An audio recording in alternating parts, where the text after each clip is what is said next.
1938. A young teenage girl was sitting in a school, a small town in southern Germany called Konstanz am Bodensee. The school was operated by a group of nuns, and it served, among other things, as a haven for Jewish students who had been expelled from their previous school for reason of their Jewishness. That teenage girl was my mother. She listened as a classmate ran into the classroom, breathlessly announcing the great news to others in the room.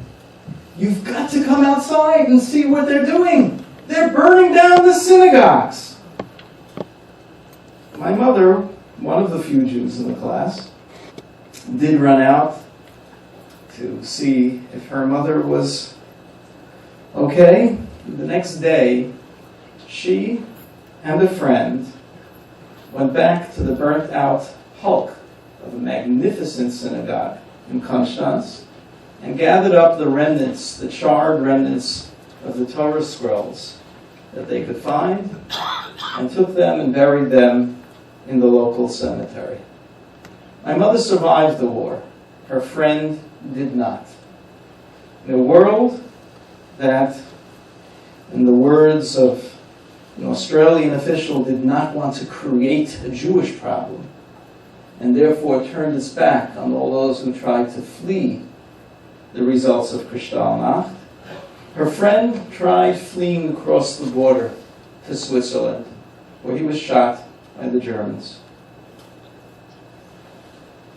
In my mother's words, on the day of Kristallnacht in Konstanz, the activities were by day, destroyed not only the synagogue, but all of her plans for the future, her trust in all the neighbors and friends she grew up with, and her faith in humanity.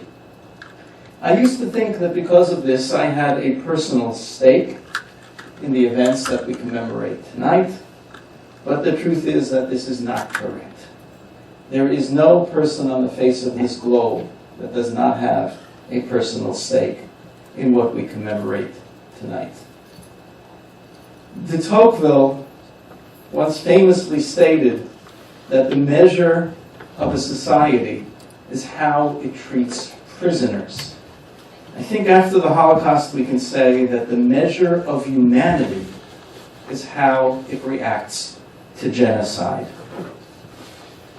Now, we as a people, the Jewish people, practically invented the idea of memory, at least in turning it into a mitzvah, a commandment.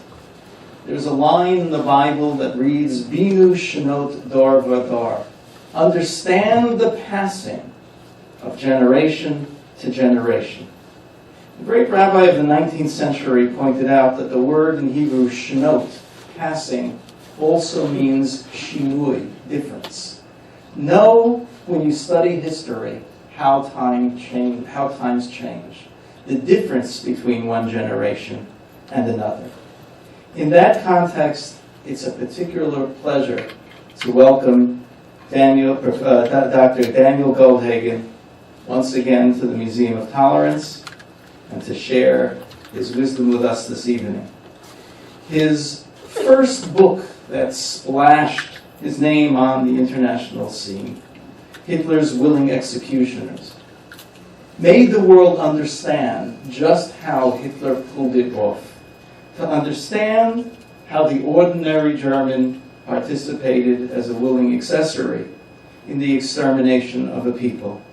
He made the world understand the effect of prolonged campaigns of anti-Semitism on the ordinary person, on the ordinary German.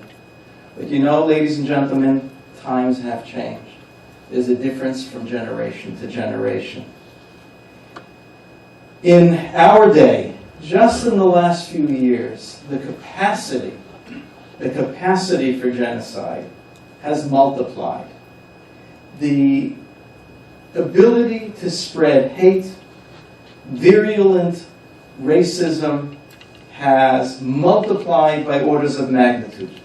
We can do it quicker on the web, through social networking sites, and of course, an entire culture today thrives on propagating anti-Semitism that makes the Stürmer pale by comparison. And Dr. Goldhagen has understood the difference between generation and generation, because in his latest work, published just last month, he's come around to making us confront what genocide means to every thinking person on the planet.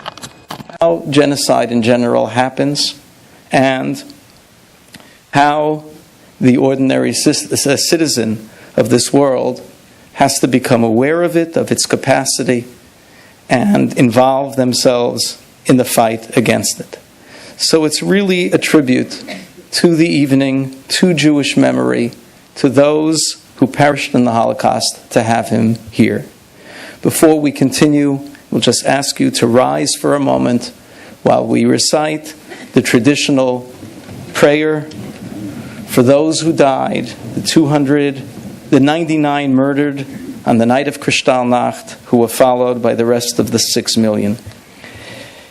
El mole rachamim shochein bamromim, hamsei menucha nechona al kanfei hashchina, v'malos kedoshim utahorim kezoa harakia mazhirim, es nishmos hakedoshim v'hatahorim, shehumsu v'sheneragu v'shenishchatu, v'shenisrafu v'shenitbeu v'shenechnaku al kiddush Hashem al yidei hanatziyim yimach shemam v'zichram.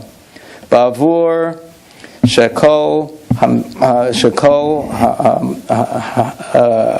ha'omdim kan mispaldim ba'avur nishmasam B'gan Eden tehei menuchasam l'chein bal harachmim yastireim b'seisek nafav li'olamim v'yitzror b'tzror ha'chaim es nishmosehem Adonai hu nachlasam v'yanuchu b'shalom amishkabosehem b'nomar Amen.